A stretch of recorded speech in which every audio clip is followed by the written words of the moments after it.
உலகமெங்கு வாழும் தமிழ் பேசும் மக்கள் அனைவரையும் சமையல்காரன் சேனலுக்கு அன்பு கலந்த வணக்கத்துடன் வரவேற்கிறேன். தலைவா, இன்றைக்கி நம்ம பார்க்க போகிற சமையல் என்னன்னா பாவக்காய் ஃப்ரை. பாவக்காய் காரக்குழம்பு பார்த்துருப்பீங்க, பாவக்காய் புளிக்குழம்பு பார்த்துருப்பீங்க. ஆனால் இது பாவக்காய் சுக்கா ஃப்ரை. சிக்கன் சுக்கா எப்படி பண்ணுறோமோ அந்த மாதிரி பாவக்காய் எடுத்து சுக்காவாக பண்ண போகிறோம். வாங்க வீடியோக்குள்ளே போகலாம். ஃபஸ்ட்டு பாவக்காவை நம்ம வேக வச்சிடணும். அது எப்படி வேக வைக்கிறதுனா பாவக்காவை பேனில் போட்டுட்டு தண்ணியை ஆட் பண்ணிக்கலாம்.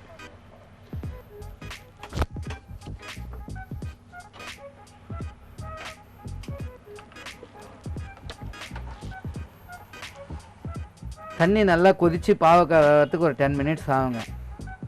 ஆனால் பாவக்காய் பாருங்கள், இந்த மாதிரி பதத்தில் வெந்துடுச்சான்னு இப்படி அமுத்தி பார்த்தா தெரியும். இதுக்கப்புறம் பாவக்காய் வெந்துச்சு, நம்ம எடுத்துடலாங்க. அடுத்து நம்ம என்ன பண்ணலாம்னா முந்திரி வறுக்கலாங்க. முந்திரி வறுக்கிறதுக்கு நம்ம 1 டீஸ்பூன் ஆயில் எடுத்துக்கலாங்க. ஆயில் எடுத்துகிட்டு முந்திரியை ஃப்ரை பண்ணுவோம். நம்ம முந்திரி ஃப்ரை பண்ணுறப்போ நம்ம பெருந்தியில் வச்சு செய்யக்கூடாதுங்க. முந்திரி தீஞ்சு போயிடும் சீக்கிரமாக. ஸ்லிம்லேயே வச்சு மெதுவாக வறுக்கணுங்க. சிம்மில் வச்சு நம்ம செய்கிறப்போ முந்திரி அவ்வளோ சீக்கிரம் தீஞ்சு போகாது. இது பாருங்கள், இந்த பதம் வர்றப்போ முந்திரியை நம்ம எடுத்துருந்தாங்க. சிம்மில் வச்சு எடுக்கிறப்போ தான் இந்த மாதிரி நம்ம இந்த பதம் எடுக்க முடியும். இந்த மாதிரி எடுத்துகிட்டு அடுத்து 2 டீஸ்பூன் ஆயிலை நம்ம ஆட் பண்ணிக்கலாங்க.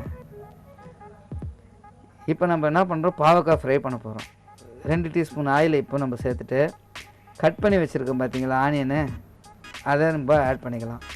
இந்த மாதிரி ஸ்மால் ஆனியன் பீஸ் கட் பண்ணணும். நம்ம ஒரு வெங்காயத்தை எடுத்து இந்த மாதிரி கட் பண்ணிங்க. கருவேப்பிலை ஒரு கைப்பிடி அளவு சேர்த்துங்க. சால்ட்டு தேவையான அளவு சேர்த்துங்க.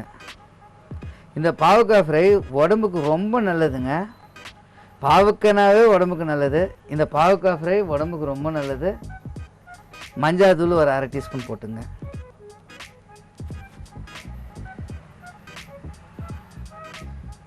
மிளகாய் தூள் 1 டீஸ்பூன் சேர்த்துங்க.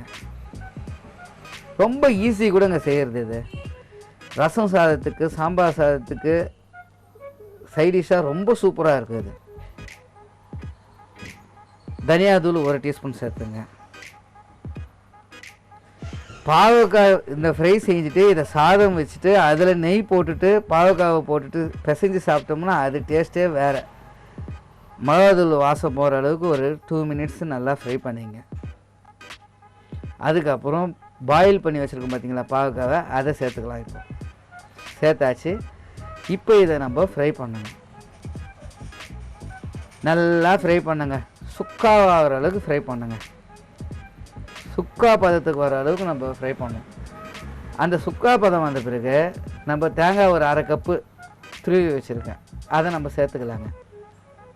டேஸ்ட்டுக்கு தான் அது. அது போட்டால் இன்னும் கொஞ்சம் நல்லா டேஸ்ட்டாக இருக்கும். இந்த ஸ்டேஜ்லேயே கூட நம்ம சாப்பிட்லாம். இந்த ஸ்டேஜ் வரைக்கும் நல்லா நம்ம ஃப்ரை பண்ணணும். முறான்னு இருக்கும். பாவக்காய் கசப்பெல்லாம் போயிருக்கும் கொஞ்சம். இப்போ அடுத்தது இந்த ஸ்டேஜ் வந்துடுச்சு பாருங்கள். இப்போ நம்ம என்ன பண்ணலாம்னா துருவி வச்ச தேங்காவை நம்ம ஒரு 1/2 கப்பு சேர்த்துக்கலாங்க. 3 டீஸ்பூன் எடுத்து அந்த அளவு வரும். 1/2 கப்பு துருவுனா சேர்த்துக்கலாம். இதை நம்ம இப்போ ஃப்ரை பண்ணிக்கலாங்க. அடுத்து அந்த வறுத்து வச்சுருக்கிற முந்திரியை இதில் ஆட் பண்ணிக்கலாங்க. அவ்வளோதாங்க, பாவக்காய் ஃப்ரை ரெடி. இதை எடுத்து வெள்ளை சாதம் வச்சுக்கின்னு அதில் இதை போட்டு அதுக்கு மேலே ஒரு 2 டீஸ்பூன் நெய்யை ஊற்றி சாப்பிட்டோம்னா சும்மா சொர்க்கமே கண்ணுக்கு தெரியும். அந்த அளவுக்கு டேஸ்ட்டாக இருக்கும். வீட்டில் செய்து பாருங்கள், சாப்பிட்டு பாருங்கள், கமெண்ட்ஸில் சொல்லுங்கள். உங்கள் ஃப்ரெண்ட்ஸுங்களுக்கு ஷேர் பண்ணுங்கள். தேங்க்யூ.